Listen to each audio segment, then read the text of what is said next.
Yes, people, what's going on? Welcome to Stretford Paddock. We are back for another top three. This is Erik Ten Hag's top three attacking transfer targets. Yes, we'll be looking at some potential transfers into Manchester United that Erik Ten Hag could bring with him this summer. We know we're going to need loads. We're going to need more than three signings, but we'll have a look at three that we've been linked with this summer, and you guys can weigh up in the comments below who you think, if any of them, will be coming to Manchester United. So let's get stuck into this top three right now. And remember, keep it locked by hitting that subscribe button and keep it interactive by getting involved in the comments below.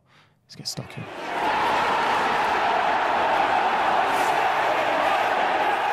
In at number one, we have got Darwin Nunez. Now, he's been linked with Manchester United ever since Ten Hag was announced as the manager. In fact, maybe before that as well. 22-year-old Uruguayan.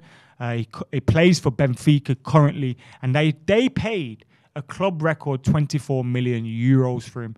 Now, he's had an immediate impact. 5 assists in his first 4 Liga Portugal games, 10 assists in his first season. He was second in the league for that.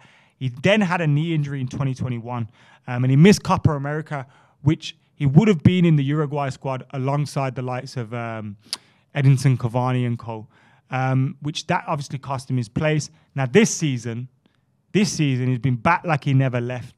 Back like he was never injured. He's been one of Europe's most prolific goal scorers, 34 goals in 41 appearances in all competitions. He can play through the middle or on the left, and he has been highly rated by many, many around. Michael Owen said he was tremendous, by the way. And this is one of his quotes that he used. He said, he's a great shape for starters.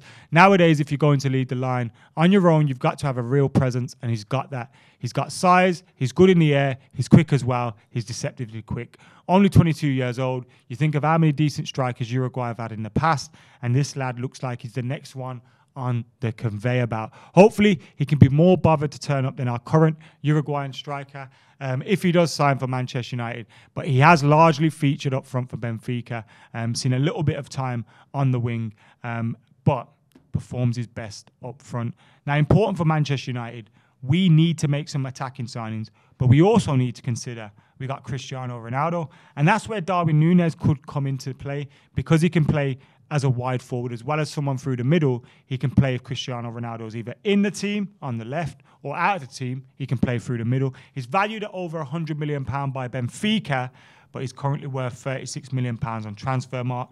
You'd imagine he'd go for somewhere in between those two, maybe about £70 million. But he looks like a hot prospect at the moment, and a lot of teams are queuing up for him. Will United get their man, though? Who knows? In at number 2, Christopher Nkunku, 24-year-old Frenchman, former PSG youth player, currently at RB Leipzig. Now listen to this. He's Europe's most in-form player this season. 54 goal involvements in 50 games, 34 in 30 in the Bundesliga. He's in the 99th percentile for goals with no penalties. Listen to that. These stats are incredible. For a 24-year-old, absolute madness. Unbelievable versatility as a forward. Can play as a 10, play as a lone 9, play as a second striker, or on either wing, which, as discussed before when we were talking about Darwin Nunez, could be key with Manchester United holding on to Cristiano Ronaldo for another season. Can function as a playmaker, can function as a finisher. The extent of his impressive numbers is thanks in part to his durability. He hasn't missed a game through injury in 21-22. Now look at Manchester United this season. We've had a lot of players injured. We've had a lot of players unfit. This guy isn't one of those. He comes through the Red Bull group as well, one of the Red Bull clubs, which means man like Ralph Rangnick could pull the strings. And he was actually amazed that Manchester United scouting department didn't have a report on Christopher Nkunku. Now, we've seen a lot of changes in our scouting department recently. Maybe that has something to do with it. It was instrumental, Rangnick, in bringing Nkunku to Leipzig in the first place, and he admires the player a lot. Now, if he gets into Ten Hag's ear, maybe this is something that could happen. Now, he is rated at 58.5 million on transfer mark, but Leipzig are expected to demand around 64 million, which again, when you consider the market for attackers at the minute, is probably a fair price. In at number 3, it's Harry Kane. Now, we don't really need the stats and facts on Harry Kane, do we? We know all about Harry Kane. We know Spurs are going to want about £100 million for him.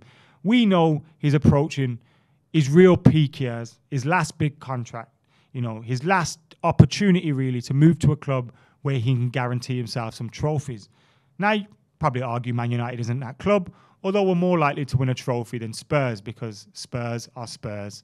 And we all know about Spurs. It's the history of Tottenham, isn't it? So, Harry Kane, is he looking for that move away from Spurs still? If he is, Man United could become one of those possibilities. And that's because Manchester City are no longer a possibility with Erling Haaland heading there. Now, there are a few things that you have to take into consideration. Obviously, Harry Kane is incredible. He's a world-class striker who gets a great amount of goals and has done over the years. But he's also had a fair amount of injuries. He would cost you over £100 million. And at the age that he's at, are you guaranteeing yourself a striker for the next 5-10 years plus at that price? Probably not. I know players don't usually stick around for that long, but if you're looking at the other kind of strikers we've discussed today, you're potentially securing your long-term future for a little bit longer, do you know what I mean? Harry Kane's going to come in for one contract and then probably do one.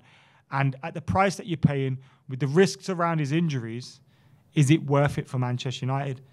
I don't know. I'm still on the fence with this one. But think about Ten Hag. He's going to come in. He's going to want a team playing a certain style of football. Are you going to want to have a 37-year-old Cristiano Ronaldo and then a Harry Kane that's approaching 30? Probably not. But something that's real depressing that I just clocked is Harry Kane's younger than me and I'm acting like he's finished. But I am on the fence with Harry Kane. I'm just not sure. I am sure about his quality. I'm just not sure whether we should sign him. Feels like, you know how like he's never won a trophy? I just imagine that would continue at United. Oh, please don't do it. Anyway, let us know your thoughts in the comments below. Make sure you're liking, commenting, sharing and subscribing. Are there any other strikers or attackers you'd like Manchester United to bring in? Would you bring Harry Kane and Nkunku or Darwin Nunez to the club? There's also been Lautaro Martinez who's been linked as well and plenty others. Get your thoughts in the comments below. Make sure you're liking, commenting, sharing and subscribing. Until next time, I've been Adam McCullough. I'm out of here.